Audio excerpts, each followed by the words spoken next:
Nah, teman-teman, kali ini kita kunjungan ke IPLH untuk mempelajari tentang pengolahan limbah. IPLH atau Informasi dan Pendidikan Lingkungan Hidup Probolinggo terletak bersebelahan dengan TWSL atau Taman Wisata Studi Lingkungan. Maka dari itu, kita bisa belajar mengenai pengolahan limbah sekaligus melihat hewan-hewan yang ada di TWSL.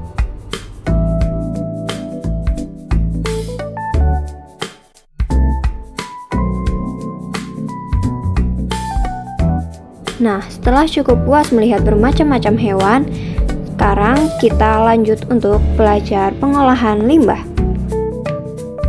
Definisi sampah yaitu sisa hasil kegiatan manusia yang sudah tidak memiliki nilai ekonomis. Dan agar sampah tidak mengakibatkan musibah, sampah harus dipilah, sampah harus dikumpulkan. Kan ada slogan buang sampah pada tempatnya. Kita rubah mindsetnya menjadi kumpulkan sampah sesuai jenisnya. Sampah organik yaitu sampah yang mudah terurai atau sampah yang mudah bau. Ya, contohnya seperti daun, sampah organik, daun, sisa makanan, sisa sayur-sayuran, sisa buah-buahan, itu termasuk jenis sampah organik. Sampah organik jika diolah akan menjadi kompos. Ya, sampah itu bisa diolah menggunakan komposter aerob, lubang biopori, yang pakai mesin pencacahan untuk menjadi kompos itu juga bisa. Itu menghasilkan kompos atau pupuk. Kalau sampah anorganik yaitu sampah yang sulit terurai. Ada yang tahu nggak contohnya? Plastik, botol, kertas, ya, besi, kardus. Sampah anorganik yang sudah terpilah atau terkumpulkan sesuai jenisnya itu bisa ditabung atau disetorkan ke bank sampah induk. Di Dinas Lingkungan Hidup kita mempunyai bank sampah induk yaitu namanya Bank Sampah Mas Pro Mesra. Masyarakat Probolinggo menuju sejahtera.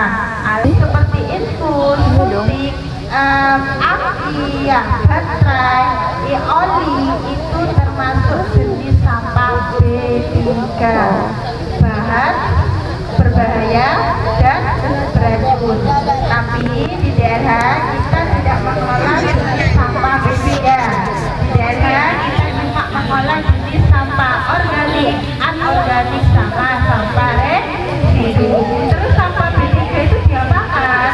Sampah B3 itu ada penanganan yang khusus. Itu kita harus kerjasama. Sampah B3 itu adanya di luar kota. Ya, kita mempunyai TPA yaitu TPA terbesar yang ada di Kota Probolinggo namanya TPA Bestari. Api tak kunjung padam. Kita juga menyalurkan gas api tersebut ke beberapa rumah tangga yang ada di daerah sana. Kenapa kok gasnya itu tidak dikeluarkan? Karena gas metan kalau tidak dikeluarkan itu barang pasti panas. Nanti akan menjadi ledakan bom dan akan mengakibatkan tanah longsor.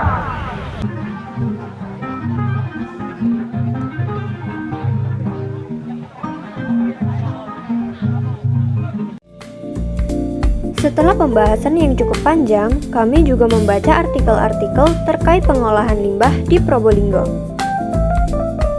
Nah, berikut pendapat kami mengenai kelebihan dan kekurangan pengolahan limbah di Probolinggo serta solusi yang dapat kami berikan.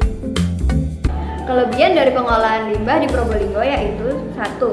Sampah organik diolah menjadi pupuk kompos lalu dapat dijual untuk penghasilan tambahan. Yang kedua, pengambilan sisa makanan dari pelaku usaha kuliner lalu dikirim pada pembudidaya maggot. Yang ketiga, sampah anorganik yang diolah dijadikan paving dan balok kusen. Dan yang terakhir, gas metana yang dihasilkan sampah atau limbah disalurkan ke pemukiman warga untuk dimanfaatkan seperti kompor gas. Lalu, kekurangan pengelolaan limbah di Probolinggo itu adalah yang pertama, TPA Probolinggo tidak bisa mengolah limbah atau sampah medis atau B3. Yang kedua, masih banyak sampah atau limbah yang belum diolah dan kurang optimal. Yang ketiga, keterbatasan kapasitas TPA. Nah, dari kekurangan tersebut, pastinya ada solusinya dong. Jadi solusinya adalah meningkatkan partisipasi masyarakat dalam pengelolaan limbah, memperluas kapasitas TPA, dan mengadopsi teknologi baru dalam pengolahan limbah. Nah, sekian dari kami, kurang lebihnya mohon maaf. Wassalamualaikum warahmatullahi wabarakatuh. Apaan tuh?